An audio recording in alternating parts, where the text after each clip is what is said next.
totoo lang po, kahit nabasahin mo yung ating mapa or what, there is no West Philippine Sea. Ang West Philippine Sea, yun po yung area na kiniklaim natin, ito yung exclusive economic zone. The complications of the West Philippine Sea has not been explained to our people. Kaya po, nagiging vulnerable tayong lahat eh. Ang sinasabi nila, inoccupy daw ng China ang ating territory. Sir, sa totoo lang po, if CICC and other agencies would cooperate with one another to empower our people, to educate them all, wala pong madideceive.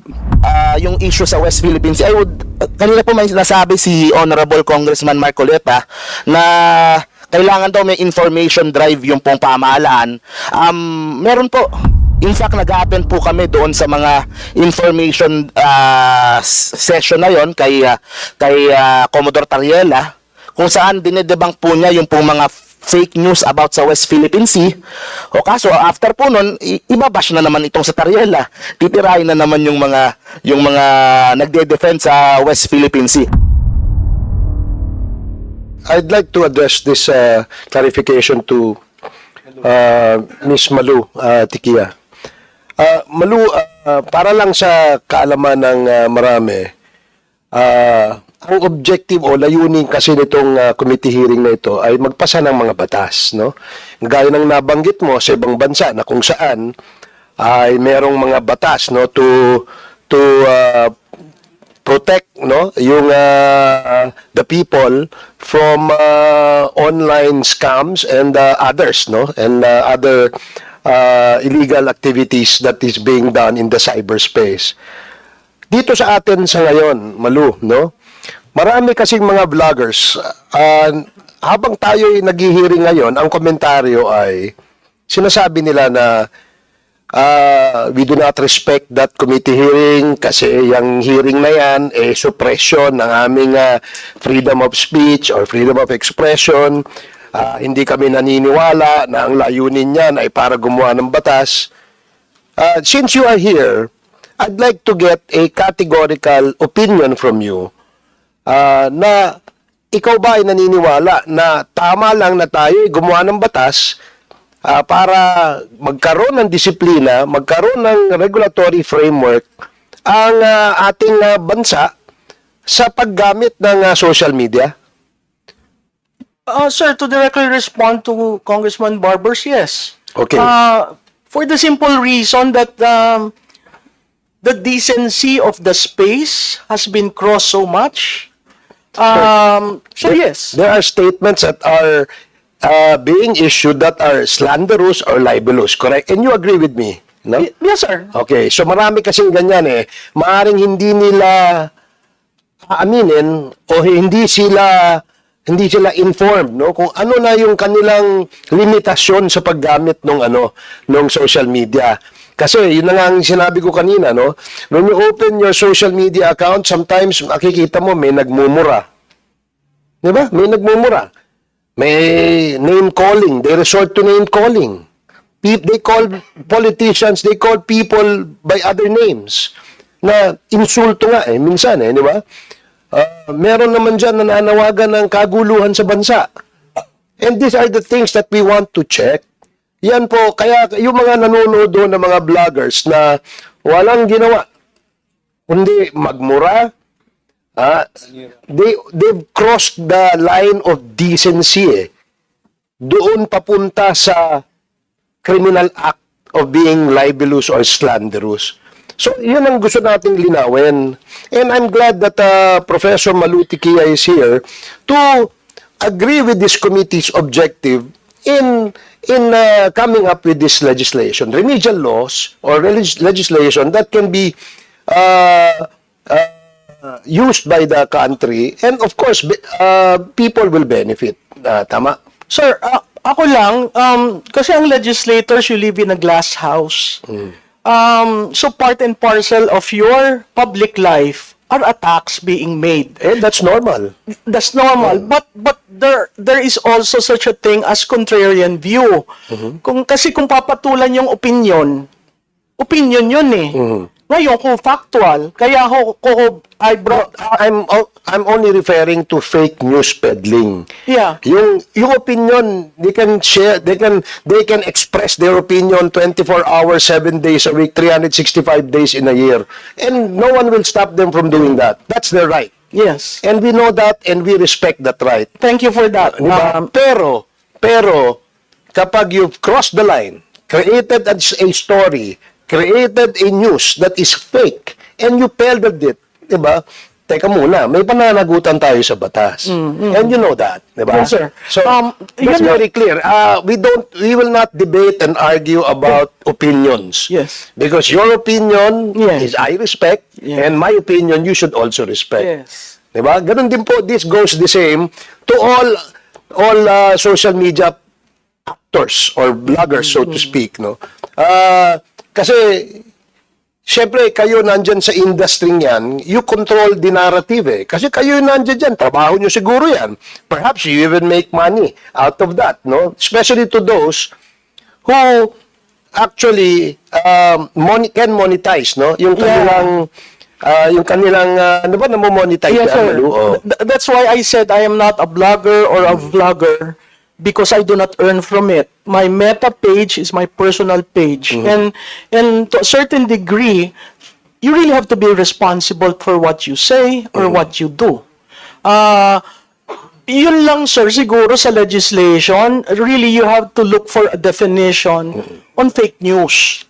What is fake news is really something that has to be I defined. absolutely agree with you, and that is why we're consulting and getting opinions from the experts, no? Yung ating members of the academe, like you, you're a practitioner, and the government agencies para makagawa po tayo ng batas. Yun lamang po ang ating layunin. So yung mga nagtatago sa likod ng usapin na ito ay curtailment ng freedom of expression o freedom of speech, sila po yung talagang namamayagpag sa pagkalat ng fake news dito sa ating bansa. Mr. Chairman, the fact that I agreed to appear and honor your invitation, and I was given the chance to say what I want to say, I don't think that is curtailment of my right to express. And you're a perfect example and manifestation that indeed there was no curtailment of freedom of expression and speech in this committee hearing. Yes, Your Honor. Maraming salamat, Malu. Ito yung title ng vlog mo sa akin eh. Huwag maniniwala sa pakulo at panliling lang ni Marcoleta. Ano ang panliling lang ko, attorney? Public figure ako, pero kailangan malaman ko sapagkat dito lang may malis ka na eh. Una, hindi mo ako kilala, ikaw hindi rin kita kilala. Pero dito lang sa title na title pa lang, huwag maniniwala sa pakulo at panlilin lang ni Marcoleta. Attorney, kahit kailan wala akong nilinlang na mamamayan ng Pilipinas. Wala kang karapatan na akusahan mo ako ng ganito. Kung ang pinag-uusapan ay gusto mo lang ma-informahan ang mga nagpa-follow sa iyo kung sino-sinong maraming nagpa-follow. Pwede mo ba sagutin ito muna? Ano yung panlilin lang na sinasabi mo rito? Marami na po kasi akong naging hindi ko ano yung particular na Ito pakikita ko sa iyo, ayan hindi ko po alam kung anong particular doon na Attorney, gumawa ka ng vlog. yes po, ako po Responsibilidad mo sa public ito, lalong-lalo na yung naniniwala sa'yo. Hindi ako maniwala kung paano mo silang napaniwala. Pero itong sinabi mong ito, may pakulo ako at panlilin lang. Ito yung sagutin mo. Hindi ako naniniwalang hindi mo naalala ito. Mr. Chair? Mr. Chair? Actually po, dun yata yan sa rally ng Iglesia ni Cristo na naging subject din ako po ng programa ninyo sa yung dalawang pong kasama Honorable Congressman Marcoleta. Ako po yung naging subject nyo doon ni Saganang Mamamayan. Kasi ako yung nag-comment na sabi ko, dapat yung Iglesia ni Cristo kung talagang malaki yung mobilization nila, doon nila gawin sa Luneta, huwag sa Liwasan. Yun yung kasi, pag sa Liwasan... Attorney, huwag mong nililihis ang usapan. Ang Hindi, yun po pinag-uusapan yung panlilin lang na sinasabi mo at pakulo. Walang kinalaman yung rally ng INC dito. doon ko po kita, Honorable Congressman Anong Marcoleta. panlilinlang ang ginawa ko doon sa rally? Yung po yatang speech nyo doon Hindi sa pa yata, kailangan siguruhin mo. Nagsalita ko doon, anong parte ng speech ko ang nilinlang ko ang mamamayang Pilipino? Honorable Congressman Marco, yung reaction ko po yata, yung speech nyo po doon sa Ano stage. nga, kung alam mo yung speech ko, ano yung panlilinlang doon? Tingnan ko po dito sa ano ko, kung ano yung... Ang dami ko na po kasi naging content tungkol Ay, hindi ganun. Ako kapag ka sinabi ko, alam ko ang pinagbabasihan ko. Kahit matagal na yon, maaalala ko. Pag nilinlang ako ng isang tao, alam ko. We'll be letting Attorney Ricky to reply, and then I'll give a chance to Congressman Marcoleta also to ask you as well. Sige. Yes po, Attorney Mr. Ricky. Chair, thank you po. Ang sabi ko lang po, kasi kanina po, tinatanong ako tungkol dun sa vlog ko na yon. Hindi ko talaga maalala sa dami ko ng vlog. So, binasa ko po, pinanood ko. So, tungkol po yun sa post ni Honorable Congressman Marcoleta. Sabi niya, reading from netizens, reactions on my brief and casual meeting with former VP Lenny. After my trip to Sipokot, I now realize how really divided our people are. Reaching out to all our leaders can also be personal. Our ability to show our humanity beyond the realm of political. How else are we able to exemplify the true meaning of statesmanship if you refuse to extend your hand to all who wants to grasp it? I believe unity always begins with the handshake. Tapos may picture siya, kasama niya sa BBBM, si Duterte, si Lenny, si Sara. Ang reaction ko doon, sabi ko, wag tayong padadala doon sa pakulo na yon at panlilang na. Kasi sabi ko, ang totoong statesman, ang paninindigan niya para sa bayan. Hindi ko nakita kay Congressman Marcoleta na ang mga paninindigan niya sa issue ay para sa bayan. So honest opinion ko po yun. Yun po yung ano ko. Hindi po ako doon, hindi po malicious yung ano ko, yung intention ko doon. Mr. Chair, may I react? Marcoleta, now you have the floor. Pinutol mo lang, attorney. Ang kasunod nun, alam mo, tingnan po ninyo yung record ni attorney ni Congressman Marcoleta. Siya yung nagsara sa ABS-CBN. Ang yabang-yabang niya. Yes. Isipin mo, sasabihin mo sa akin, you do not even know the issues. Attorney, alam mo ba yung issue sa ABS-CBN? Yes po. What do you know about it? Mr. Chair. You can reply, Attorney Ricky, please. Mahaba po yung mga issues. Pero ang niraise nyo pong issues doon, maraming hindi binabayaran na tax ang ABS-CBN, may mga properties na in-acquire na illegal yung pagkaka-acquire, hindi binabayaran ng mga workers. So, mainly po yun yung nakita kong niraise yung issues nung pinasara yung hindi binigyan ng renew yung franchise. So, Mr. Chair, ano ang panlilinglang doon? Ni hindi mo alam yung Philippine Depositary Receipts, ni hindi mo alam yung corporate layering, ni hindi mo alam yung transfer pricing na ginamit nila para magkaroon tax evasion through Big Dipper. Ni hindi mo alam ang napakarami nun. Pagkatapos, magbibintang ka na, pakulo lang lahat ito, tako'y nanlilin lang. Ano ang binibigay mo sa followers mo, Mr. Chair? Wala kang masabi na panlilin lang eh. Ang sinasabi mo ngayon, opinion eh. Pwede kang humabyo ng opinion.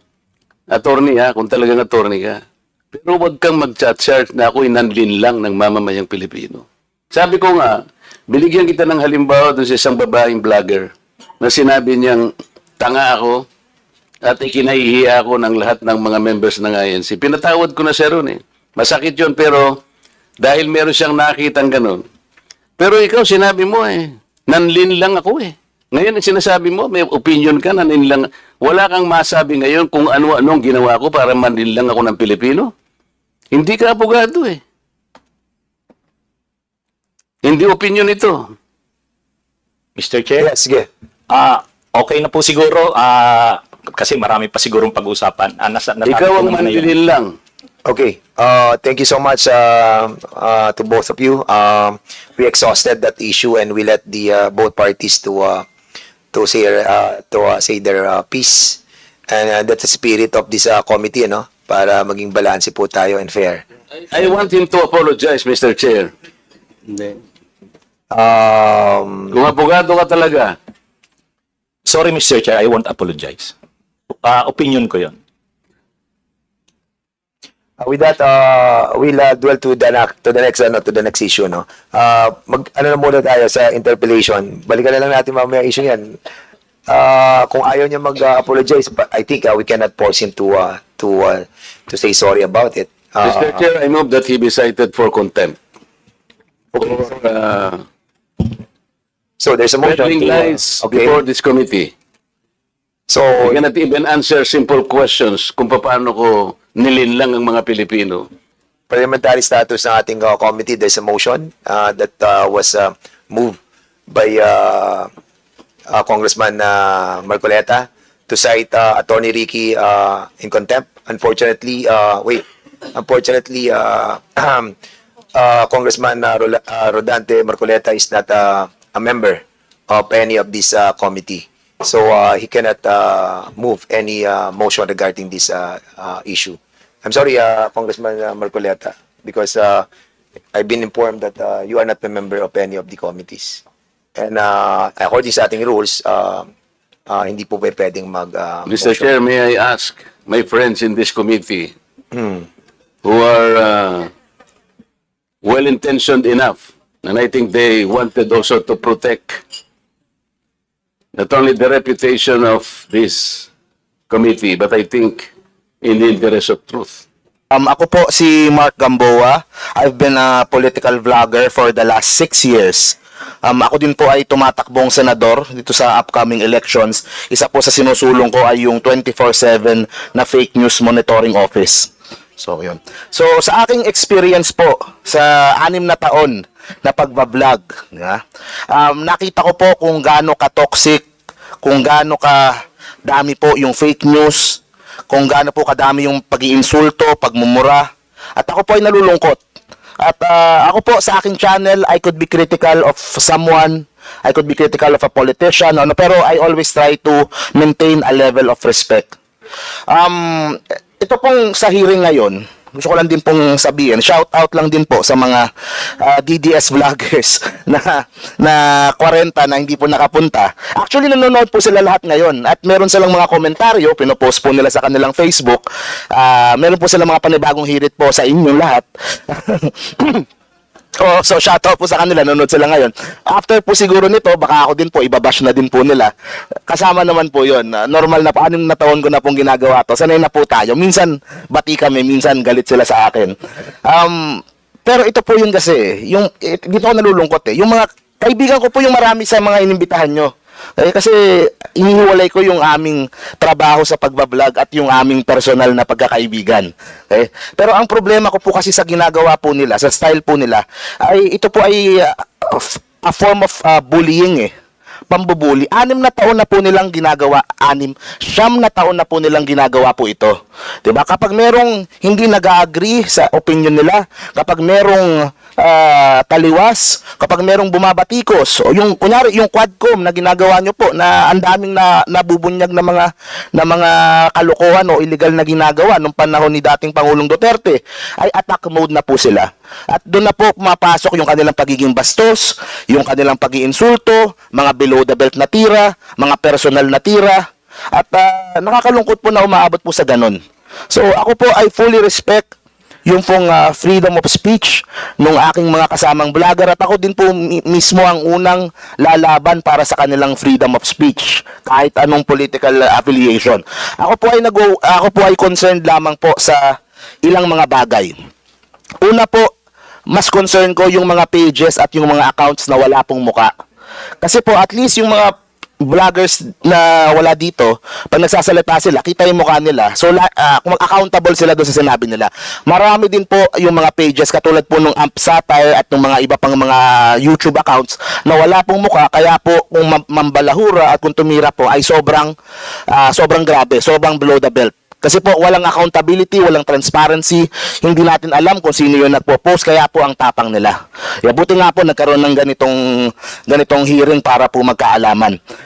Pangalawa, sa akin po, walang masama kung meron kang sinusuportahang politiko, kung maka Duterte ka, kung maka Marcos ka, o Lenny, o kung sino man. Ang sa akin po, I'm deeply concerned kapag ang nag-iimpluwensya sa iyo o ang sinusunod mo ay galing na po sa ibang bansa. Katulad po ng sinabi niyo po, yung issue sa West Philippines, kanina po may nasabi si Honorable Congressman Marcoleta na kailangan daw may information drive yung pong pamahalaan. Meron po. In fact, nag-attend po kami doon sa mga information session na yon kay Commodore Tariela, kung saan dinedebunk po niya yung pong mga fake news about sa West Philippine Sea. O kaso after po nun, ibabash na naman itong sa Tariela. Titirahin na naman yung mga nagde-defend sa West Philippine Sea. Nakakalungkot po kung meron man akong kasamahan o kung meron mang ibang vlogger na maaring nakokontrol o nababayaran o kung ano mang paraan, kung ano mang way na naiimpluwensyahan po ng ibang bansa para po manggulo dito sa atin, para po iusog yung kanilang mga agenda, para po ma-destabilize yung pong ating bansa, para po doon sa bansa na tinutulog. Yan po ay isang pagtatraidor sa ating bansa at dapat po mas mabigat yung pong mga batas kapag gano'n na po yung usapan. Kasi it's one thing kung politiko laban sa politiko, parehong Pilipino yan. Magkaiba lang kayo ng opinion. Pero kapag ang boss mo ay, for example, China, tapos you are acting against the benefit ng bansa ng Pilipinas, the interest ng Pilipinas. So I think mas mabigat po dapat pagdating po sa mga ganong issue.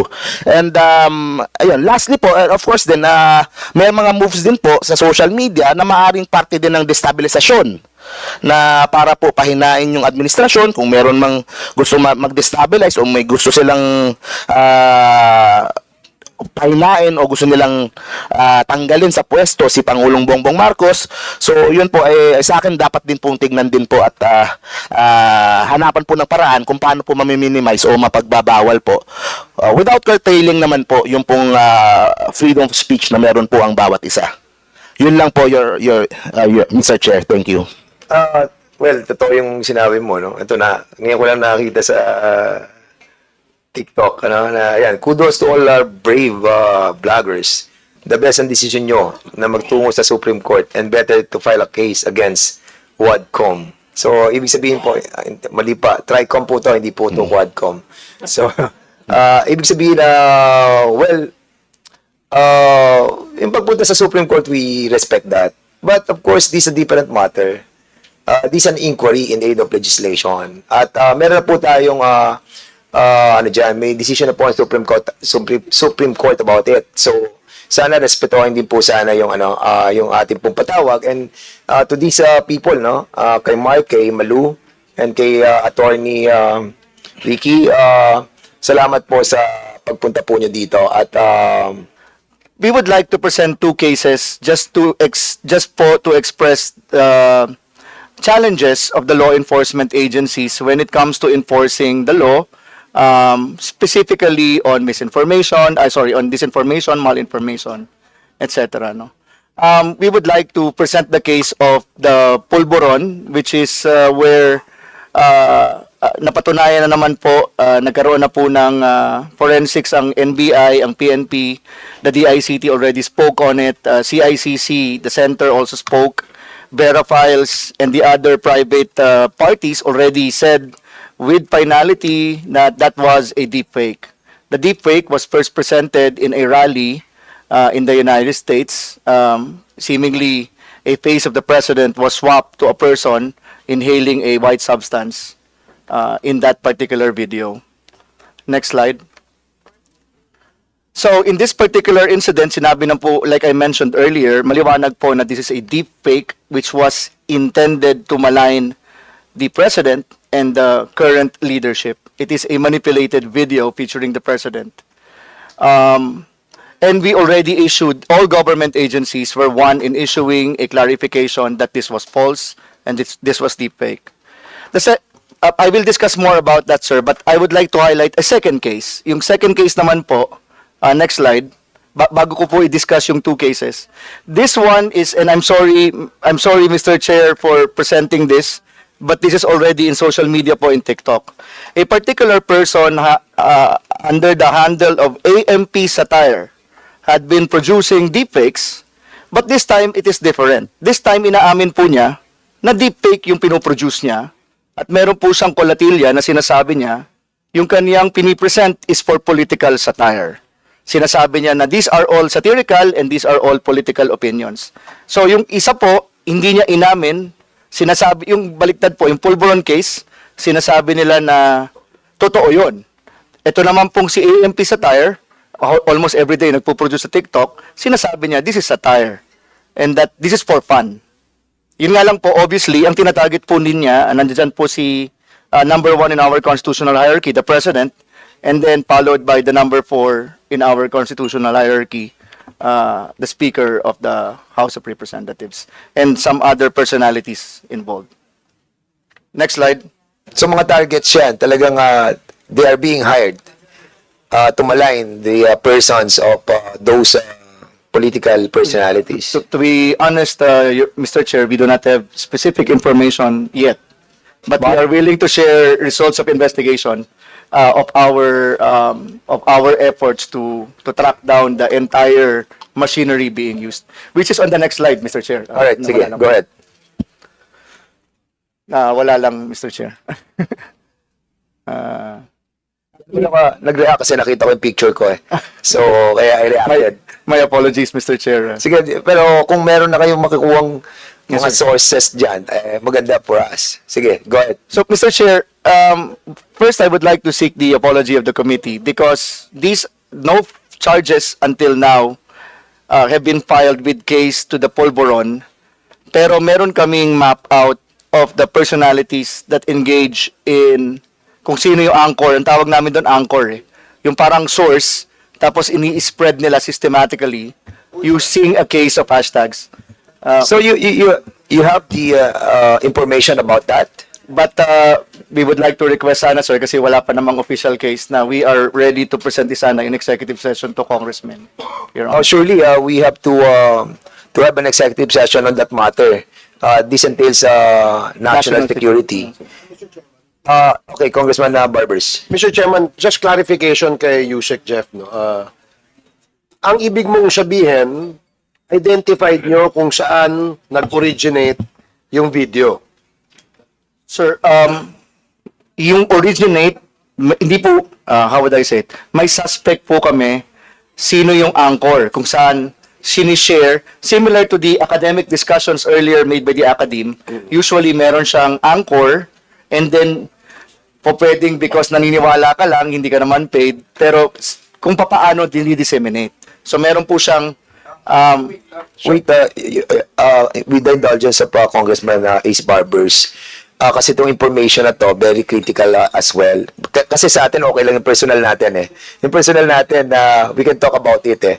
But if this video pertaining to, halimbawa, yung sa West Philippine Sea, tapos sasabihin natin yung source na yon, ma-identify natin, it might jeopardize yung operation ng DICT. So I believe that we need to have a executive session on this matter because I know what you're driving at, Chairman, but kasi kung sa atin lang, sige, okay na yan, pero makikita yung intention eh. So wag, I believe that we have to have an executive session. I absolutely agree with you, Mr. Chair, but my question directed to the Yusek Jeff is, alam nila kung, kaya nga kinaklarify ko, sabi nyo, yung anchor ba, yung ba yung origin?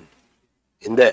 not necessarily so, Your Honor. So, but when you say anchor, The source of the shares. siya yung responsible in sharing. That's correct. And you have a person in mind. You have a suspect. We have a series of people who could be the anchors because sila sa kanila yung, kumbaga pag in ABC po, sila yung root, sila yung main And if propagators. evidence warrants, magpa-file kayo ng kaso.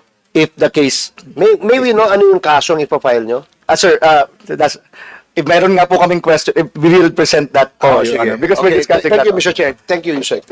Okay, Yusek, you can proceed with that. Thank you so much. Thank you, Mr. Chair. So, to the next slide po. So, here are the open debates that we are having in which we would like to share to the public and also to the esteemed TRICOM so that para makita po kung gaano ka-complex yung issue ng misinformation and disinformation. if we focus on the Polveron case, the questions in mind that we are discussing among the executive committee of the CICC, which includes the NBI, the PNP ACG, and the DOJ, is that will this fall under the sedition, revised penal code article 139, or a rebellious act or sedition? Because the element must be that the offender rises publicly and tumultuously, among other things. Ito naman po kasi openly pinananawagan nila na BBM resign. Mamaya po ipapakita rin namin yung pag nakita niyo po kasi yung hashtags, ang ginamit nila is hashtag Polvoron, hashtag BBM resign. And then they used hashtag PNP, hashtag AFP. Parang it seems that they are fooling the public that the AFP, our armed elements, our legitimate armed forces are part of this particular call. So may mga ganun po kasing ginamit sila. Pero Yusek, yung hashtag is like, para lang inform kayo of this content, right? Yes, sir, but it's also being used as a metric for virality among social media To make it banners. viral. To make it viral, yes, sir. But they're not part of that. No, yes, sir. Sige, okay. Next slide, please. So, now, in this particular case study, again, let me emphasize two things which our esteemed colleagues from the academy have already presented. The case of the Polvoron is very, very clear mal-information. Kiniklaim nila totoo ito. So, it is a national security concern.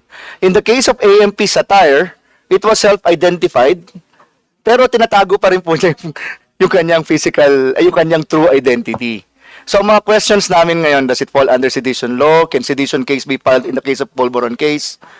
Pero ito po yung number 3 bullet point po ang actually mas mahirap.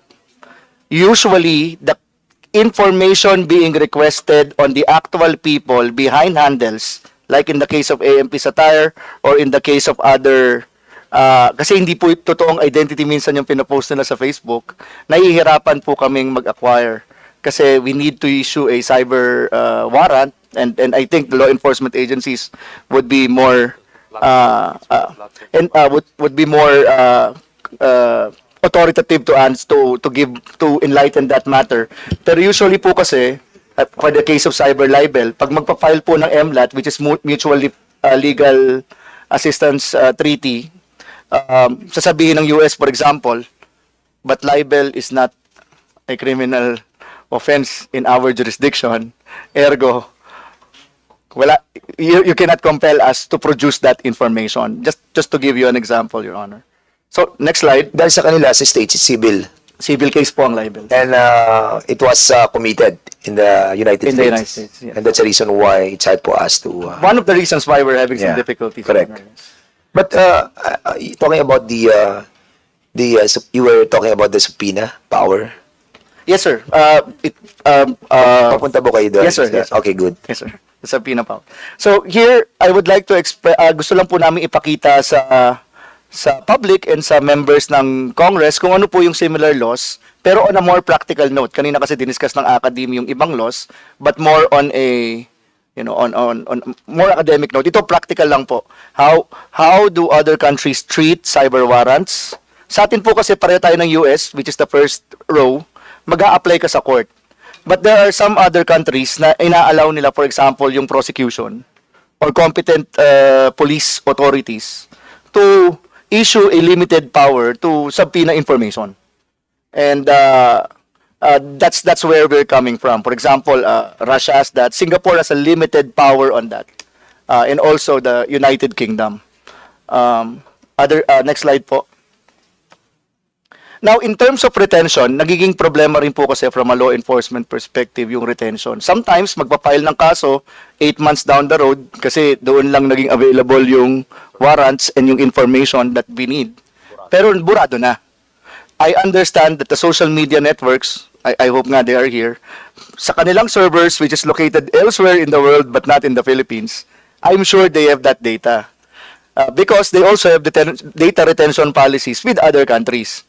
But in the country po kasi, we follow some similar to the United States again, and Singapore and Russia na magre-retain lang sila ng information upon the request of law enforcement agencies. Unlike other countries like the United Kingdom, Australia, na meron talaga silang data retention policies even for social media. So, next slide po. And so here is a summary of the issues and of what we are requesting just in case something to think about po dun sa House bill that was proposed for social media regulation. And this is what the DICT has been referring to as social media regulation. Hindi naman namin sinasabi na ko-control din natin social media, but just to allow the law enforcement agencies to have more immediate power to react. Kasi ngayon po, nasa 3-second rule na po ang social media. 3 seconds scroll ka po eh. Tapos in a day viral na siya, but our courts will take months before they can issue the warrant. By that time tapos na yung viral, ibang issue na po yung viral. So, for example, we have a challenge in obtaining information and evidence.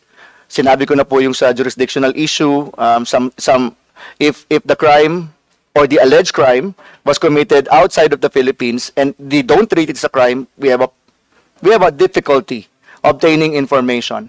Now, on the third bullet point po on takedown requests and parameters and content removal, we take note, which was also discussed by the academe, the Decini case versus the Secretary of Justice in questioning the constitutionality of 10175. We understand that if the law is too superfluous or ambiguous, they strike it down as unconstitutional. But let me point out also, Mr. Chair, that in the OSAIC law, it was allowed na may auto takedown kapag ka child pornography.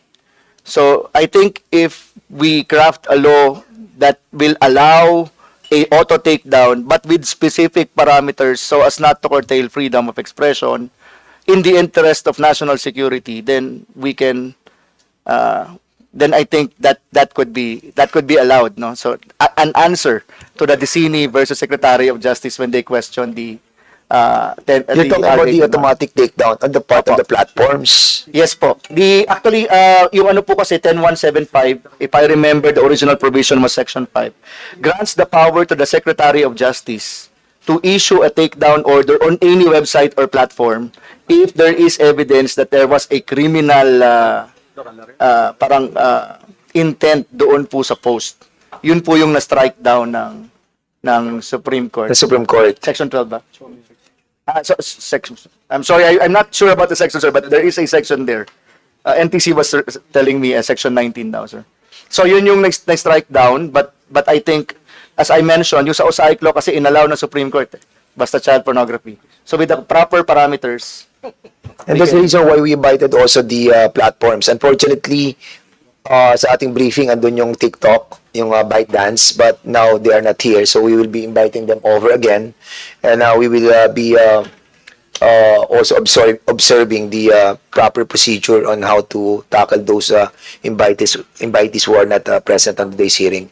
So Google, ByteDance, Meta, and I think YouTube.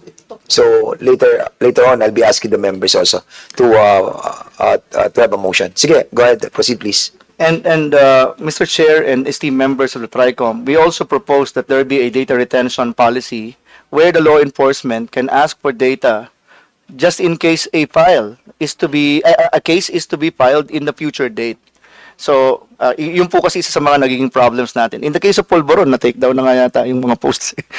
So, ang ibig sabihin po, Yusek, you're talking about the retention of the post on the social platform. Opo. Kasi once na-take down nila yon, ang court will not appreciate the filing of the case without the content being in the page. That is correct. Kasi ang lalabas po, questionin na, sabihin, screenshot lang naman yung ebidensya mo, or video yan from another video. You took a video of a video in a past social media platform. So medyo nagkakaroon po ng differences or difficulties. Kaya ako nagulat din ako kasi may mga text sa akin, yung mga nag-post na tinitira tayo, tapos suddenly, wala na, deleted na.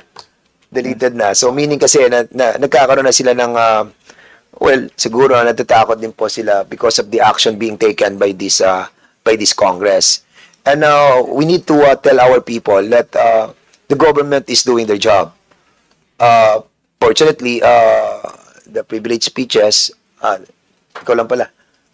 dalawang speeches yan, di ba? Two privileged speeches that was delivered by Congressman Barbers, and the resolution will do justice not only to the members of this House and the executive department, the ordinary people, the showbiz industry, and others as well. Siguro talagang kailangan gawin po ng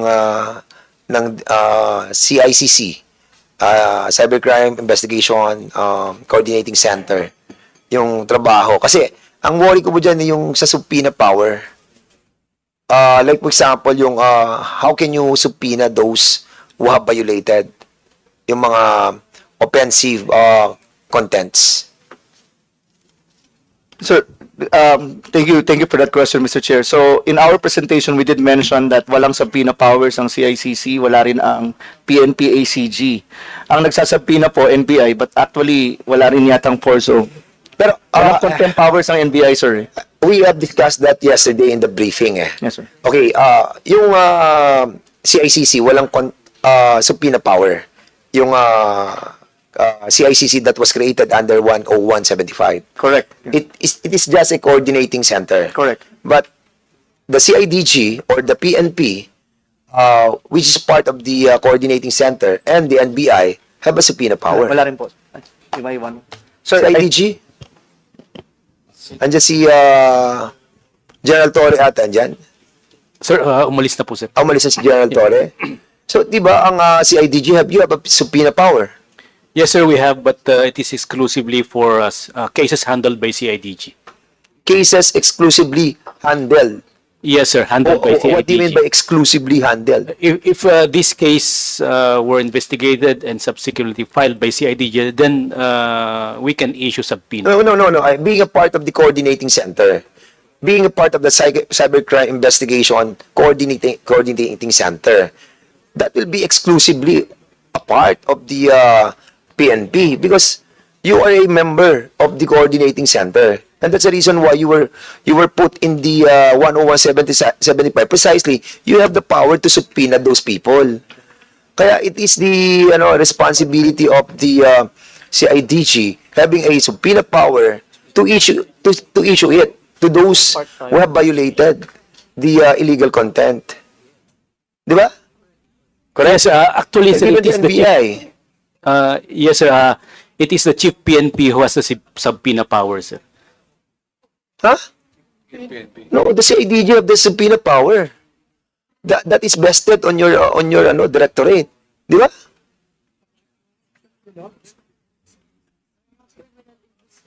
O kaya nga kayo, criminal investigation detective. Sayang wala si Chairman ako, baka na-sermonan ka.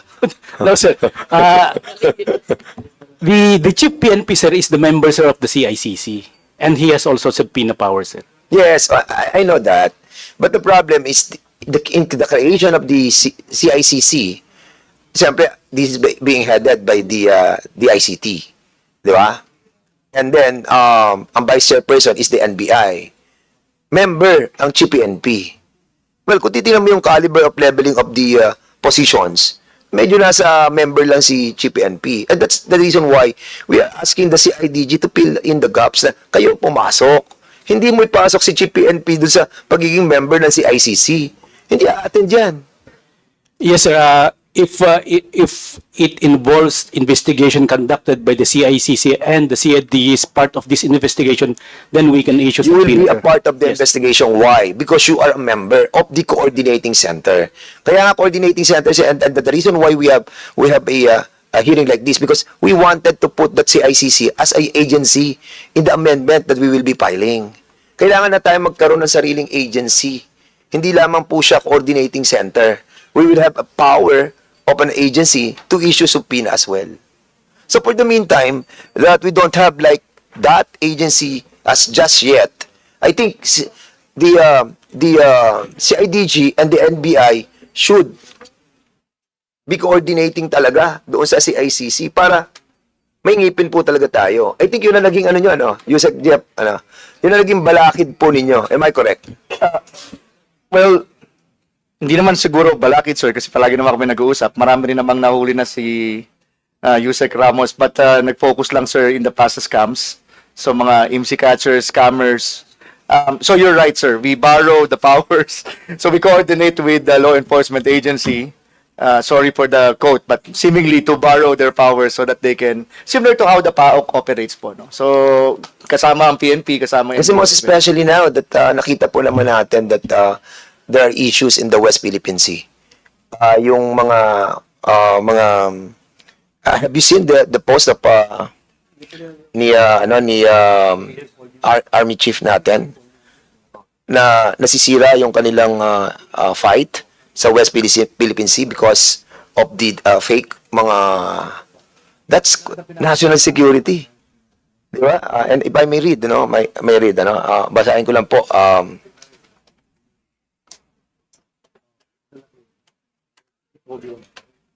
Ito po sinabi ni Commodore J. Tariela, yung Philippine Coast Guard po natin, spokesperson for the West Philippine Sea, on the role of social media influencers in the discourse surrounding the West Philippine Sea. February 3, 2025. Ngayon lang to. Sabi niya, I would like to commend the House of Representatives for leading this initiative by inviting social media personalities who sometimes model the conversation regarding our fight in the West Philippine Sea. At times, some of them even amplify PRC narratives and weaken our own position. It is important that we make these influencers recognize the limitation of their freedom of speech, particularly when it jeopardizes our national interests and undermines our own struggle in the West Philippine Sea. Kasi sila nakakawawa yung ating mga members of the Philippine Coast Guard eh. Diba? Talagang kailangan ng yung exercise of that subpoena power must be enshrined on the CICC. Mr. Chair, Chairman Nabante, please. with regards to the problem we have now, no, the CICC has the right to investigate, di ba?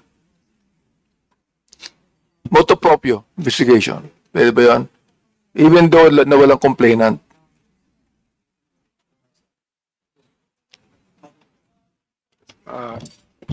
Opo, Mr. Chair. Pero, when it comes to the subpoena powers, binabato nyo sa law enforcement agencies. Sila bahala. If it will lead to an investigation, then we seek the assistance of law enforcement agencies with subpoena powers. So what do you suggest that this committee would do, for example, to make it more, tawag doon, di ba? Well, based on our experience of observation, time is of the essence. If you go through that bureaucratic process, delayed, and anything on the net, it takes only a matter of seconds mawawala, or it will be covered. So if we have that particular authority, then we can preserve the evidence, pieces of evidence. Mr. Chair, the Singapore has a law on that eh. So, ano pagkakaiba? Yung bang batas natin ngayon does not have any teeth at all. Yes, Mr. Chair, there is the absence in our laws of such authority. Okay, maraming salamat sa interjection, Mr. Congressman Abante, because this is not your time yet. Ako naman, being the chairman, I have this advantage over you. So, pasensya ka na kung My naka-interject. sincere appreciation. Oo, sinundan mo pa ako. Anyway, sige, you can proceed. Yusek. Thank you, Mr. Chair. Actually, that is the end of the presentation. But just to reiterate, the request is to grant specific powers to issue subpoena. Yes, we will do that on the amendments by making the CICC as an agency. But for now, siguro, having said that you are a coordinating center, the CIDG having the subpoena power and the NBI as an NBI, yan, siguro tanong muna natin NBI. You have also a subpoena power. So, through your coordinating center na created by law, marami na ba kayong nasubpina about Yes, sa Mr. Chair. mga violation that was committed that were committed? Yes, Mr. Chair. Actually, Mr. Chair, the subpoena power of the NBI is imbued on the creation of the NBI itself, RA 157, and the Modernization Act, which is RA 10867. So, kasama po yung subpoena power sa mga authority na binigay ng Congress sa aming ahensya. That's why CICC always coordinate with us on matters of investigation dahil po yung lahat po ng investigative division po ng NBI with the signature of our Assistant Director for Investigation, pwede pong magsubpoena in aid of investigation po. The only limitation po ng subpoena power of the NBI is we do not have contempt power. So after na subpoenahan po natin yung ating subject for investigation, at hindi po siya nag-attend, hanggang doon na lang po yun. We only note on our transmittal and recommendation sa prosecutor that the subject was given opportunity, due process, to explain himself. However, hindi po siya nagpa-unlock sa pinang binigay namin. Okay, question. Okay na yun. But the subject complainant, yung complainant should be yung taong apektado mismo or motu proprio on your side, you can be the complainant, the CIDG and the NBI. Mr. Chair, just for clarification, sabi po ni CICC, we could investigate motu proprio. Investigation motu proprio is different from complaining motu proprio. When it comes to the filing po dito sa ating prosecutor's office, we have to, kailangan po ng complaint ng injured party. But that is after the investigation was conducted. After the investigation. So the complainant can follow through. Yes. Yeah, good enough. At least, kasi at least you can inform. Like for example, ngayon, magkakaroon na malapit na eleksyon. Nagagamit na talaga that against us eh. And ang dami mga videos, YouTube, TikTok, ang talagang nakikita natin that, like for example, may example lang ako, Mr. Chairman, Co-Chair. Dahil, kahapon lamang, meron kami sa pamantasan ng lungsod ng Kabuyaw. Meron tayong dinonate doon, nabanggit yung pangalan ko. You know how many bad comments ang nagbarrage doon sa page nila? 24,000 comments I think in 2 hours. Can you imagine that? That's bots. Photo bots. Kaya nga eh. So, ganun sila ka-desperate. 24,000 comments. Well, basically, maraming talagang mga bad comments. Yung good, siguro, kakonti. But that is bot, di ba? Bots yun, di ba? Now, ang tanong, kasi baka ang tao hindi naiintindihan yung bots eh. Kaya ganun kabilis because sa isang source nang galing yon. Am I correct?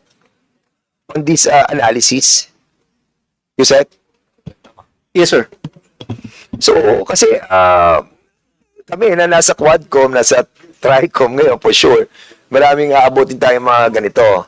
But we have to let the people know na mga bots yun. Even the what do you call it, the Texas, di ba? Mga gawa ng AI. So, wag natin paniwalaan basta-basta na yung mga messages na nababasa ng ating mga kababayan doon ay galing mismo sa tao. Dahil hindi siya galing sa tao. And maybe a little while that can be explained by the CICC because kahapon when this was presented to us, ako mismo noon ko lang naintindihan na yung mga messages doon sa mga maraming barrage of messages, the bots. That is correct, Your Honor. Di ba? Lungkot. Ganito na ka-desperado yung ating mga kababayan dahil malapit ng eleksyon na talagang wawasakin tayo. And even yung mga ating mga members of this Congress, sometimes they feel nararamdaman nila yung depression because makikita mo ang daming views, nag-viral, ang daming comments. Pero makikita nila yung source, it's just one source. Yung mga messages. And that's bots. That is correct, Your Honor. That's AI.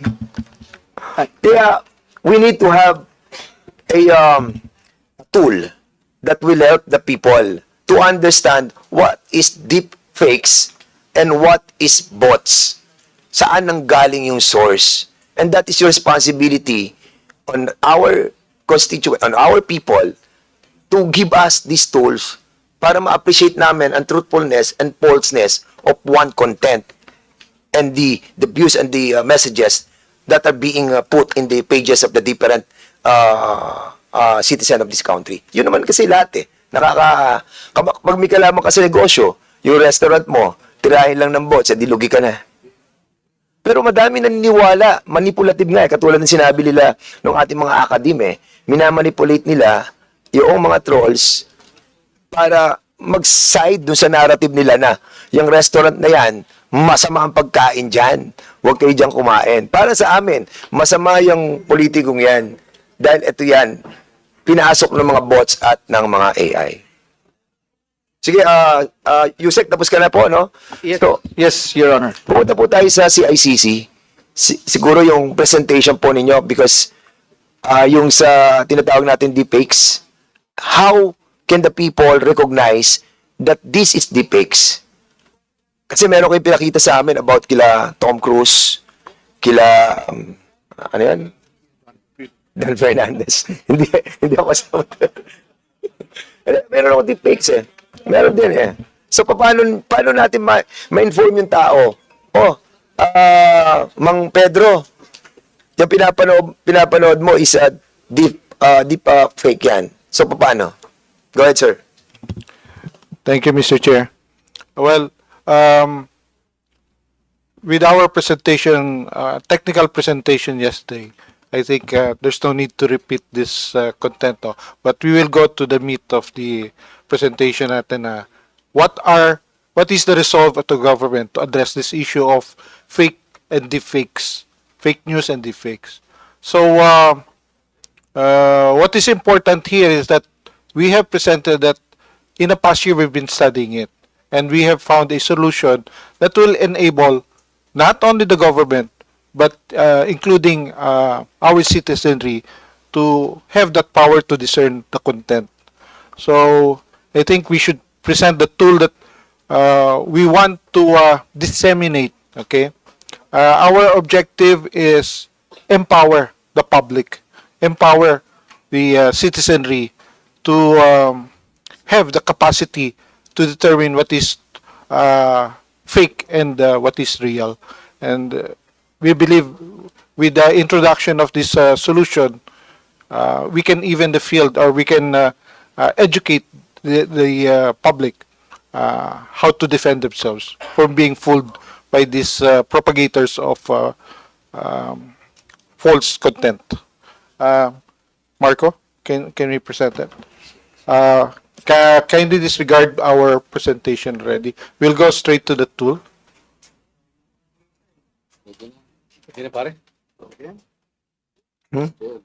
Hindi pa. Meron pa sila. Tapos na ba? Yeah. We will go to the The presentation on the how to determine yung negation. What you try to tell us is about how to negate, no? how to negate the fakes. The fakes, ano? Yes. Para lang for the information of the body, no, para makita po natin, ma-recognize po na. Kasi ako, kahapon, makita ko rin, saka ko lang nalaman na ganun po pala ma-appreciate yung deep fakes, no? Doon mo lang makikita na, fake pala to. Kasi otherwise, yun lalo na yung mga ordinary people, hindi nila malalaman na fake pala yung pinapanood nila. So, i-capacitate natin sila. Good afternoon po. I am Marco, an agent of CICC, and I'll be presenting one of the tools that will basically detect deepfakes. So this tool, if you run it on your computer, anything that will be seen or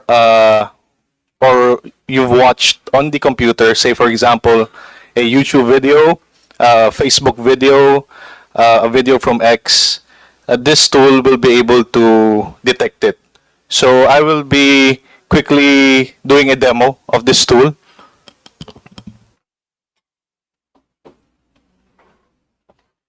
So one of our examples here is a deepfake video on President Zelensky. So this is publicly available on YouTube. So this tool, this app of ours is an app where you can install it on your computer. It acts somehow like an antivirus, and when you activate it, it will practically run like a background process.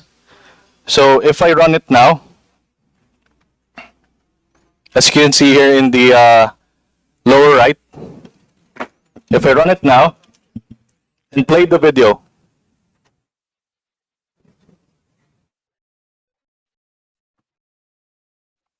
so it will take some time to analyze the video. And you can see on the lower right that you have a notification there. Please zoom. Zoom niyo yan. Yeah, on the lower right, please.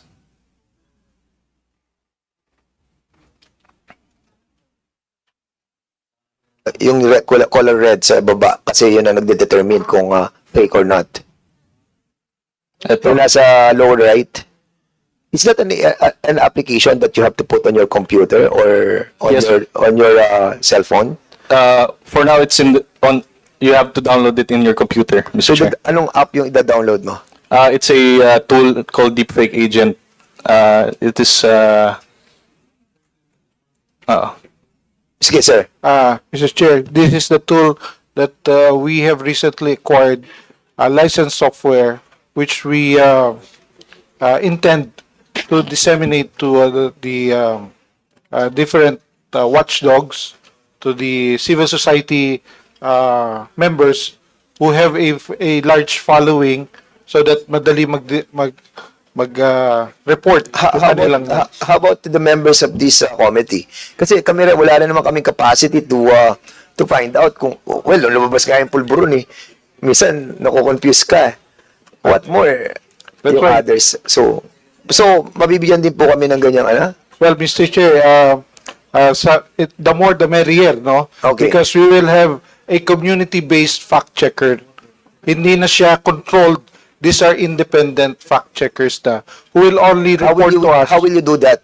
By registration. We have a policy right now that's being developed together with the other members of the Council of CICC as a guideline for reporting. You see, we have very limited manpower and very limited. If you have limited manpower, you cannot patrol the whole cyberspace. Sige po. So, pwede ba natin muna ituloy yan para makita natin kung paano, how it works? Sige, CICC? Anong pangalan mo, Marco, Mr. Sige, Chair. Marco, please. Okay, so, nag-run through na yung process. So basically, the tool will take snapshots of the deepfake video. So as you can see, if I maximize it here, ayan yung samples, and it practically traces the face where it detects the anomaly. So it's practically automated na. So anything you view sa screen mo, and at the same time this tool is being run, magno-notify agad siya pag merong deepfake. So, kapag nasa iyo na yung tool na yan, halimbawa sa laptop or sa cellphone, bago ka manood ng isang content or isang video, i-click mo muna yung tool na yon. Correct, Mr. Chair. And then lalabas yung color red that kanina nakita namin. Yes, Mr. Chair. Alright. Sige. So, baka may question yung ibang kasi medyo maganda tong isyong to na makapacitate po natin yung ating mga mamayan how to distinguish. Para hindi na po nagdedepensa ang gobyerno o sino man na, ano yan, deep fake yan, di ba? Sige. Meron ka pang sample? May isa pa tayo example, Mr. Chair. Go ahead. Ito naman si Tom Cruise, no? Cruise. Ayan, Tom Cruise, go ahead. So, ang gagawin ko ulit is to activate the tool and then run through the video.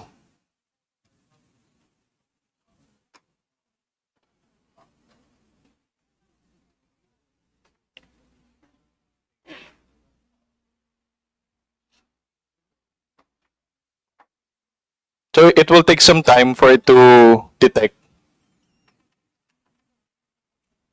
Ayan, so makita natin may notification na naman on the lower right that the deepfake video detected. So ito naman, next scene is si Mark Zuckerberg naman nagkaroon ng deepfake video. So definitely our tool will be able to detect this.